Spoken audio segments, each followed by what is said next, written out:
Bradford, July 26, 1951, early afternoon. There was a bank robbery at the Bank of Commerce, which is now the current location of the now closed Coffee Culture. Bob, your turn. Yes, this is another story that I have a almost slight attachment to. And I'll read it as I researched it. On July 26, 1951, it was a sunny, warm day.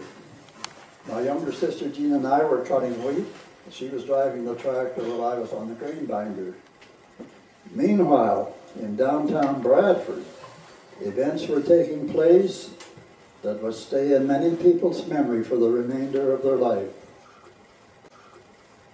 Bruce Collins, one of the bank tellers at the Bank of Commerce, was returning to work from his lunch break.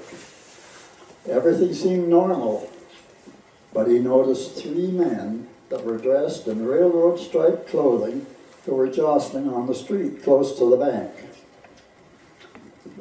Bruce, the fellow, in a story he prepared for West Gwillimbury history book, relates that some customers were being served at the teller's wickets, while he went to the vault to get his float from where it was being stored when he was at lunch. As he turned from the vault, the three men he had seen earlier on the street stormed into the bank. They were all armed, and one was ordering everyone to get down on the floor. Now, this is the maiden name. Grace Kell was one of the tellers, and she had a nice new white skirt. And she was reluctant to get down on the floor. But when she saw the alternative, I think she could get down. A second robber was vaulting over the counter, smashing the glass. He went directly to the head teller's station, and that teller was June Duncan. He ordered June to open the drawer, and then he flung her to the floor. He scooped up the cash, and then proceeded to the vault. While the one robber was keeping everyone on the floor,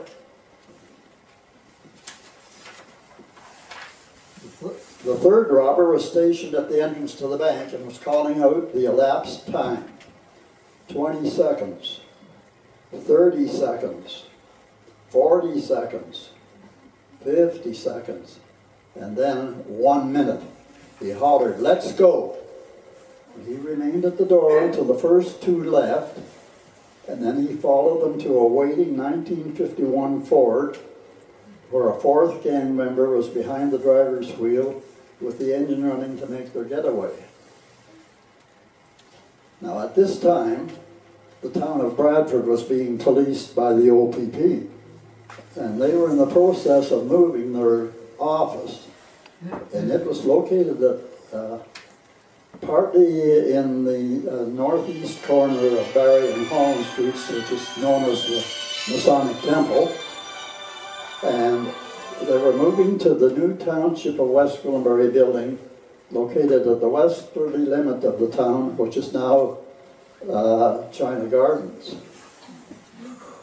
As a result of the moving process, the bank alarm to the new police office had not been activated.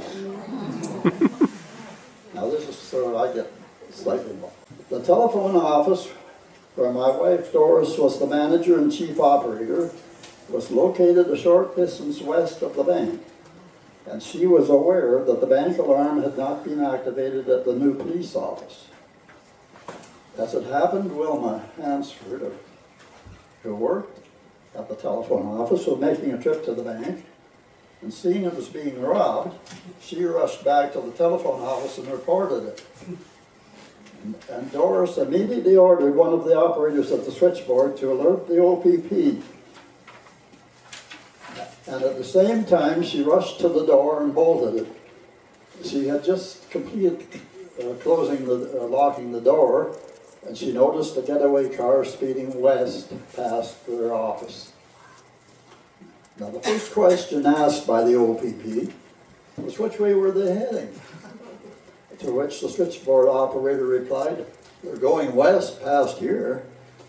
Now, at the same time, Reg Wilson, who was heading up the Bradford detachment of the OPP, happened that he was off duty on that day. He had been out, he resided on an apartment on the second floor of the bank with a separate entrance which faced Holland Street, and this entrance was less than 20 feet from where the getaway car was parked.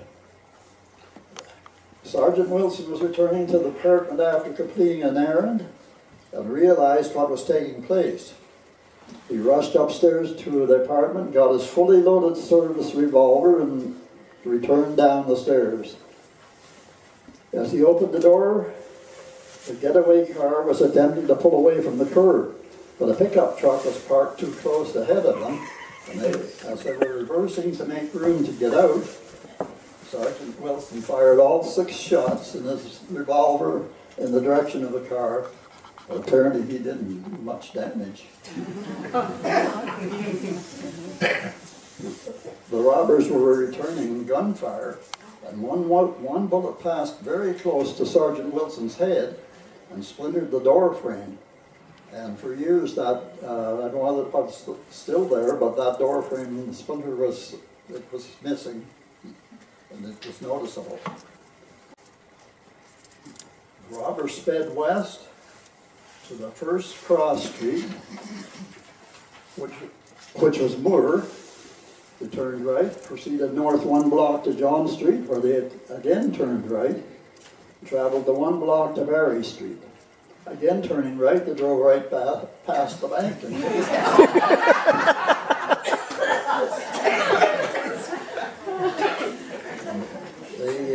They traveled to Holland Landing, where they had 2 cars parked. They left the stolen 1951 Ford. 2 of the robbers headed north in one of the cars toward Lake Simcoe, where the family of one of the robbers owned a cottage. The other car apparently headed south. Meanwhile, back at our farm, my sister Jean and I had stopped the wheat cutting for a moment, and Jean remarked, "There's a police car traveling west pretty fast." And as the OPP cruiser was heading west at a high rate of speed, the robbers were heading east, and probably at the same speed. And,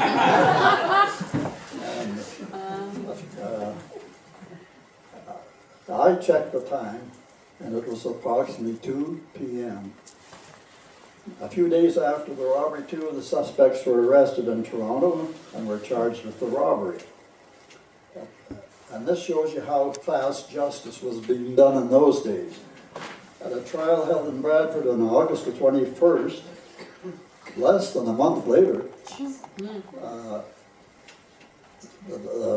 only one of the suspects could be identified and was found guilty, and he received a jail sentence. Now, they stole, or got away with, I should say, $4,200, but there was a bag of mutilated bills in the bank vault that they didn't take, and it contained $55,000. So this is just a newspaper article, and it highlighted that Constable Wilson had seen the robbers without masks and they able to identify them. There was a Frank Watson and a Leonard Jackson. There was some talk, it depends where you read, sometimes you'll read that it was the Boyd gang that actually robbed the bank in Bradford, but that's not true. It wasn't the Boyd gang. Lenny Jackson was the one that was sent to jail. It was when he was sent in jail for this robbery, that's where he met Boyd. And they escaped. Lenny actually had a wooden leg, and he had a file hidden inside the hollow of his wooden leg. And they escaped, or 3 of them escaped. The other one was another Jackson, not related to Lenny. And the 3 of them escaped, and they met up with Steve Sturgeon, who was part of the Bradford robbery. And those 4 guys formed the Bradford, or the Boyd gang. Now, the reason why it was called the Boyd gang is because Boyd was the pretty boy, but Lenny was actually the brains of the operation. Now, as the Boyd gang, they ended up, Sturgeon and Leonard, on this Jackson, those 2 right there, actually ended up killing a police constable, a Toronto police officer, and they were captured, tried, and hanged. All right, that's the end of that story.